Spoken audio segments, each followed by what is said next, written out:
Hello दोस्तों, आज हम लोग बात करेंगे मैनेजमेंट के फीचर्स यानी कैरेक्टरिस्टिक्स की। ठीक है। मैनेजमेंट के टर्म में बहुत सारे फीचर्स इन्वॉल्व हैं जो इसकी क्वालिटीज़, इसके जो गुण हैं वो बताते हैं। सबसे पहले हम लोग एक चीज़ पे फोकस करेंगे। जिस भी टर्म पे हम लोग बात करें उसमें जो कैरेक्टरिस्टिक्स या फीचर्स जो टर्म है, इसका जो फोकस होता है ये बताना क्या चाहता है। तो आप देखिए कि जैसे मिर्च है, तो मिर्च का अपना एक गुण होता है तीखा लगना, जैसे चीनी का गुण होता है मीठा लगना। ठीक है। तो उसी तरह जिस टर्म पे हम लोग बात कर रहे हैं उस टर्म के गुण क्या क्या है। अच्छा, यहाँ पे सबसे महत्वपूर्ण बात आप जो ध्यान देंगे कि गुण होना कैरेक्टरिस्टिक्स है, और अगर उसी चीज़ में कोई अवगुण है, कोई गुण नहीं है, गुणों का अभाव है, वो भी उसका एक गुण होता है। ठीक है। तो इस विषय को, इस बात को, इस घटना को आप दिमाग में रखेंगे। और आज हम लोग बात करेंगे मैनेजमेंट के फीचर्स और कैरेक्टरिस्टिक्स, जो भी आप उसको कह लें। ठीक है। तो मैनेजमेंट का जो सबसे पहला जो हम लोग आज बात करेंगे वो है हमारा art as well as science. ये अलग से भी क्वेश्चंस होता है अक्सर एग्जाम्स में कि मैनेजमेंट इज़ आर्ट और साइंस डिफाइन। तो अलग अलग, जैसा कि पिछले वीडियो में हम लोग बात किए थे मैनेजमेंट के डेफिनेशंस पे, तो हमने बताया था कि अलग अलग ऑथर्स के अपने अलग अलग तरह के कॉन्सेप्ट होते हैं, देखने का एक नज़रिया होता है, चीज़ों को डिफाइन करने का भी अलग अलग नज़रिया होता है। तो आप देख लें कि आर्ट एंड साइंस, तो बहुत सारे लोग इन्फेसाइज करते हैं कि नहीं भैया इसमें साइंस जो है वो ज़्यादा है या साइंस ही है। बहुत लोग फोकस करते हैं कि इसमें आर्ट्स का साइड ज़्यादा है। तो मैं बताना चाहूँगा कि साइंस जो है वो सिस्टमैटिक नॉलेज, हम लोग डेफिनेशंस जानते हैं, science is the term of scientific knowledge और ये वो। तो मैनेजमेंट में भी देख लें कि आपकी बहुत सारी चीज़ें जो हैं वो साइंस सब्जेक्ट से रिलेटेड है, या उनके सिद्धांत, उनके कॉन्सेप्ट, उनकी जो भी क्वालिटीज़ हैं वो साइंस से रिलेट करती हैं। और साथ ही साथ इस एक बार देखेंगे, art deal with application of knowledge and management also use the application of knowledge। वहीं दूसरे साइड हम देखेंगे, science is based on rule and principles and management also based on some rules and principles। Thus we can easily say that management have both qualities, science as well as art।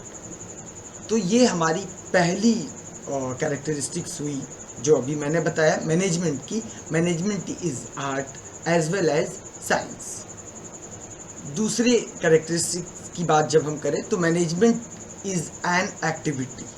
ये activity है, बिना कोई भी क्रिया हुए management exist ही नहीं करता। कुछ भी हो रहा है तो मैनेजमेंट हो रहा है। तो मैनेजमेंट के अंदर एक्टिविटीज़ इन्वॉल्व है, या एक्टिविटीज़ के अंदर मैनेजमेंट इन्वॉल्व है, यू कैन से। तीसरी चीज़, management is a continuous process. Management continuous process है। आप इसके फंक्शंस में जाएंगे, planning, organising, directing, controlling. Controlling के बाद फिर से प्लानिंग, या चीज़ें जो भी हो रही हैं उसमें लगातार नई चीज़ें ऐड ऑन हो रही हैं, नई प्लानिंग हो रही है, नए तरीके से ऑर्गेनाइज किया जा रहा है, नई चीज़ें उसमें बार बार लगातार यूज़ हो रही हैं। तो मैनेजमेंट इज़ कंटिन्यूअस प्रोसेस। ऐसी कोई व्यवस्था नहीं है कि यहाँ तक मैनेजमेंट रहेगा, इसके बाद मैनेजमेंट का काम ख़त्म, नहीं। It is always exist with work, with activities. चौथा टर्म जो है हमारा कैरेक्टरिस्टिक्स का, management achieving pre determine objectives. वो सारे ऑब्जेक्टिव्स जो पहले आपने प्लान किए हैं, कोई भी एक चीज़ आप देख लें कि जो आपने पहले तय किया कि हाँ ऐसा करना है, तो मैनेजमेंट उसमें सही तरीके से, सही समय पर, सही उपयोगिता के साथ जो आउटकम मिले वो मैनेजमेंट का स्वाभाविक गुण इसके अंदर इन्वॉल्व करता है। इसके अंतर्गत हम लोग बात करते हैं management achieving pre determine objectives और गोल। वो पूर्व में प्लान में था, ऐसी कोई बात नहीं, कोई नई चीज़ नहीं। नया चीज़ अगर कुछ भी आ रहा है, कुछ भी ऐड ऑन हो रहा है, इसका मतलब कि मैनेजमेंट में कहीं ना कहीं कमी रही, या और जो भी इंटरनल एक्सटर्नल इश्यूज हों वो प्लान के अनुरूप नहीं हुए, मैनेजमेंट में कहीं ना कहीं कुछ इश्यूज हुए। पांचवा चीज़ organised activity. Management organised activity है, कभी भी ये जो है वो टूट फूट के काम नहीं चलेगा। ये पूरे ऑर्गेनाइज वे में सभी लोगों के इन्वॉल्वमेंट के साथ, सभी लोगों का जब तक इन्वॉल्वमेंट प्रॉपर मैनर में वन डायरेक्शन में नहीं होगा तब तक मैनेजमेंट का वर्कआउट नहीं होगा। तो मैनेजमेंट का ये क्वालिटी है कि management is an organised activity. छठी चीज़ जो हम लोग बात करेंगे वो है फैक्टर ऑफ प्रोडक्शन। कोई भी चीज़ जो जिसमें वैल्यू इन्हांसमेंट हो रहा है, वैल्यू एडिशन हो रहा है, वो मैनेजमेंट का स्वाभाविक गुण है। मैनेजमेंट वो नहीं कहा जाएगा कि आप कोई भी ऐसा चीज़ प्रोड्यूस करते हैं जो अर्ली फेज में जो उसकी वैल्यूज़ थी बाद में जाकर के वो डिटोरिएट कर गई, कम हो गई, तब वहाँ पे वो मैनेजमेंट का बिल्कुल भी कैरेक्टरिस्टिक्स फिट नहीं बैठेगा। आगे बात करेंगे हम लोग management is goal oriented. Without specific goal or a particular goal there is no management take place. Management तभी on the floor move on करेगा जब एक पार्टिकुलर गोल के बिहाफ में हम लोग वर्कआउट करना शुरू करेंगे। अगला कैरेक्टरिस्टिक्स है management aims to maximise profit. जो हमारा प्रॉफिट का रेशियो है, कोई भी वर्कआउट आप कर रहे हैं वहाँ पे प्रॉफिट इन्हांस हो, आइदर कॉस्ट कटिंग करके किसी सामान का जो लागत है बनाने में जो खर्च है उसको कम करके, या उसके जो सेलिंग प्राइस है जिस प्राइस पे हम बेचते हैं उसको इन्हांस करके, या और भी जो भी चीज़ें हैं एडवर्टीजमेंट एंड सो ऑन, बाकी चीज़ें हम लोग आगे पढ़ेंगे भी, इसमें देखेंगे भी। तो मैनेजमेंट का एक बड़ा कैरेक्टरिस्टिक्स ये है प्रॉफिट मैक्सिमाइजेशन। अगर कोई भी ऐसी एक्टिविटी हो रही है जिसमें प्रॉफिट बढ़ नहीं रहा है, वहाँ पे मैनेजमेंट के ये जो कैरेक्टरिस्टिक्स है वो फॉल करते हैं। अगला है डिसीजन मेकिंग। मैनेजमेंट जो वर्कआउट है उसमें डिसीजन हर कदम पे आपको लेना होता है, either at the point of planning, either point of organising, staffing, coordinating, motivating, controlling, हर जगह आपको डिसीजन लेना होता है इसके रिगार्डिंग। जो सर्कमस्टांसेस हैं, जो नए इश्यूज आ रहे हैं, जो पुराना प्लान आपने बनाया था, उन सारी चीज़ों को ध्यान में रखते हुए मैनेजमेंट में डिसीजंस लेने होते हैं। तो ये हुआ इसका अगला कैरेक्टरिस्टिक्स। आगे it is a profession. Management एक प्रोफेशन है, जैसे अलग अलग आप देखते हैं लॉयर हैं तो वो हैं वो हैं वो हैं, उसी तरह ये भी एक प्रोफेशन है और आज के टाइम में बहुत वाइटल प्रोफेशन है। बल्कि आप देख लें कि बाकी प्रोफेशंस में भी मैनेजमेंट को ऐड ऑन किया जा रहा है ताकि जो आउटकम हो वो ज़्यादा प्रॉफिटेबल हो, ज़्यादा स्मूथ हो, ज़्यादा सोवर ढंग से हो, ज़्यादा बेहतर हो। एक महत्वपूर्ण कैरेक्टरिस्टिक्स है इट इज़ यूनिवर्सल प्रोसेस।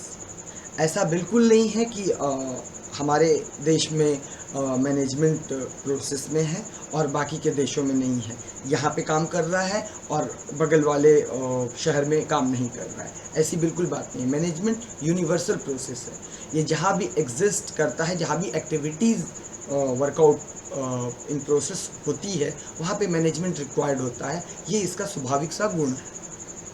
एक सबसे महत्वपूर्ण कैरेक्टरिस्टिक्स है management is dynamic in nature. Dynamic जो एक वर्ड है वो हम लोग यूजुअली यूज़ कर देते हैं कि अरे बड़ा डायनेमिक बंदा है, बड़ा डायनेमिक आदमी है, वैसा। तो ये जो डायनेमिक यहाँ पे है हिंदी शब्द जो आता है उसका आता है गत्यात्मक। अब ये और ज़्यादा टफ हो जा रहा है, तो आप डायनेमिक को इस तरह से समझे कि as per situation and circumstances the things will change automatically to maximize the profit, to optimize the things, to optimize the resources. Dynamic का मतलब बिल्कुल ये नहीं है कि कोई जादू की छड़ी, वैसा बिल्कुल नहीं है। डायनेमिक का मतलब है वास्तु स्थिति और परिस्थिति के अनुसार जो अपने आप में बदलाव लाए, जिससे कंट्रोलिंग सबसे ज़्यादा हो, हैम्पर सबसे कम हो, नुकसान कम, फ़ायदा ज़्यादा। तो डायनेमिक का मतलब है कि as per situation changing behaviour आपके अंदर कितना है, कितनी क्वालिटीज़ आप पजेस करते हैं। As it is management is a dynamic process. ऐसा बिल्कुल भी नहीं होता है कि इसकी प्लानिंग आपने कर ली कि हाँ भैया मेरे को प्रोडक्शन करना है 100 पीस, तो आप 100 पीस पे जो है वो कसम खाए होंगे, बिल्कुल ऐसा नहीं। एज पर मार्केट डिमांड आप इसे बढ़ाएंगे, as per market demand, when market demand decline आप इसे घटाएंगे। तो आप देख लें कि ये जो है, अब आप अगर प्रोडक्शन बढ़ाते हैं तो वहाँ पे फिर नए सिरे से आपको मैनेजमेंट करना होगा, जो यूनिवर्सल प्रोसेस, कंटिन्यूअस प्रोसेस वगैरह हम लोग अभी बाकी कैरेक्टरिस्टिक्स के बारे में बात किए। तो ये डायनेमिक हमेशा होना चाहिए as per situation change. Yes, एक और कैरेक्टरिस्टिक्स पे हम लोग चर्चा करेंगे, management needed as every level. जैसे हम लोग बात करते हैं लेवल की, अभी आप अगर नहीं पढ़े होंगे तो आप आगे देखेंगे इसको।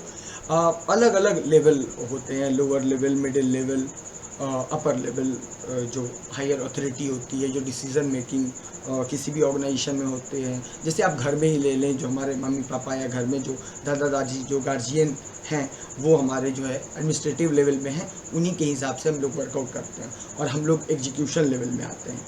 तो अलग अलग लेवल पे भी मैनेजमेंट की ज़रूरत है।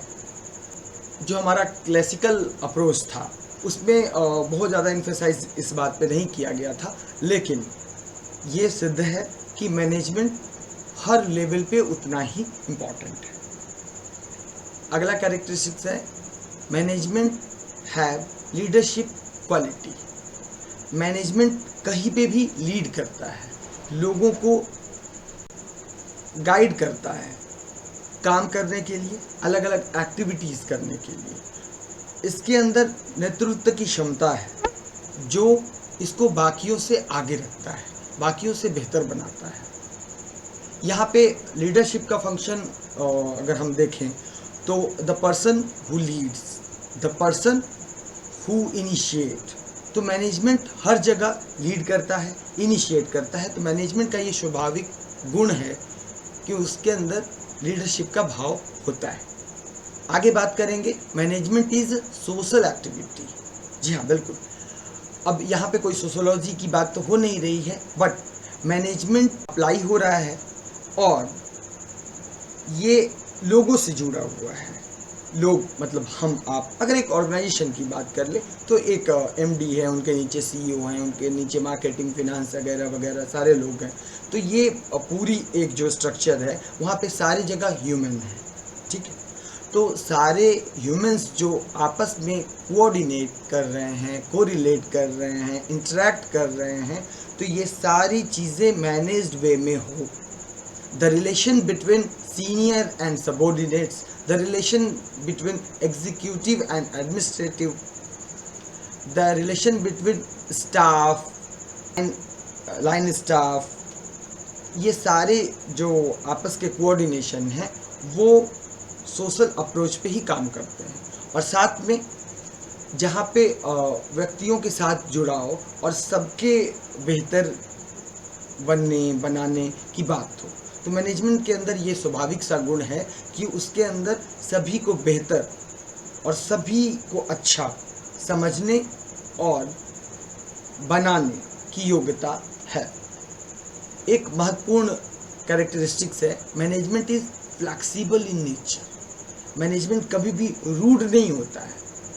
और लास्ट एक और कैरेक्टरिस्टिक्स में इसी तरह का हमने बात किया था मैनेजमेंट और डायनेमिक वाले टर्म में, कि मैनेजमेंट फ्लेक्सिबल है। फ्लेक्सिबल का मतलब यहाँ पे आप ये देख लें कि जो चीज़ें हार्ड होती हैं उसके टूटने का ख़तरा ज़्यादा होता है, और जो चीज़ें फ्लेक्सिबल होती है उसमें टूटने का ख़तरा नहीं होता है। तो कोई भी प्लान आप बना रहे हैं, कोई भी वर्कआउट आप कर रहे हैं, उसमें अगर फ्लेक्सिबिलिटी है तब तो वो चेंज एक्सेप्ट करेगा और चीज़ों को स्मूथली पास ऑन होने देगा। तो मैनेजमेंट के अंदर ये क्वालिटी होती है कि it is flexible in nature, never rude. Last but not least characteristics of management, it is economical process. देखिए यहाँ पे इकोनॉमिक्स से ऐसे रिलेट आप इसको सिंपल वे में आप इसको समझ सकते हैं कि जब चीज़ें मैनेज हो रही हैं, जब ऑप्टिमम यूटिलाइजेशन ऑफ रिसोर्स हो रहा है, जो इसका बेस मोटिव है, मैनेजमेंट का बेस गोल है, तो आप एक उदाहरण ये ले कि जहाँ पे आप 50 किलो आटे में 100 पैकेट ब्रेड बनाते थे, अब आपने आटे की बर्बादी और बाकी चीज़ें सब जगह मैनेजमेंट आपने टर्म में लगाया। आप जो भी जहाँ जहाँ पे भी इश्यूज़ थे उसको आपने सॉर्ट आउट किया, चीज़ों को मैनेज किया, तो अब 50 किलो आटे में आप 110 ब्रेड के पैकेट बना रहे हैं। तो यहाँ पे कहीं ना कहीं इकोनॉमिकल बेनिफिट ऑर्गेनाइजेशन को हो रहा है, सोसाइटी को हो रहा है, इसलिए कि चीज़ें स्केयर्ड हैं, लिमिटेड है, तभी तो मैनेजमेंट की ज़रूरत इतनी ज़्यादा है। तो management is a economical process. और मैं बताना चाहूँगा कि मैनेजमेंट के कैरेक्टरिस्टिक्स इसके बाद भी और भी चीज़ें आप जोड़ सकते हैं, अलग अलग बुक्स से आप रेफर्स लें, अपने टीचर फैकल्टी से आप रेफ़र लें, और भी चीज़ें आप ये करें। आप ये देखें कि आप जितना ज़्यादा अपने आप के पास जमा कर पाएंगे, उतना ज़्यादा आप चीज़ों को ज़्यादा स्प्रेड कर सकते हैं, ज़्यादा सोच सकते हैं और ज़्यादा कर सकते हैं। तो आज के लिए इतना ही। मैनेजमेंट के कैरेक्टरिस्टिक्स और फीचर्स पे हम लोग आज बात कर रहे थे। नेक्स्ट वीडियो में नए टर्म के साथ। बहुत बहुत धन्यवाद। Thank you.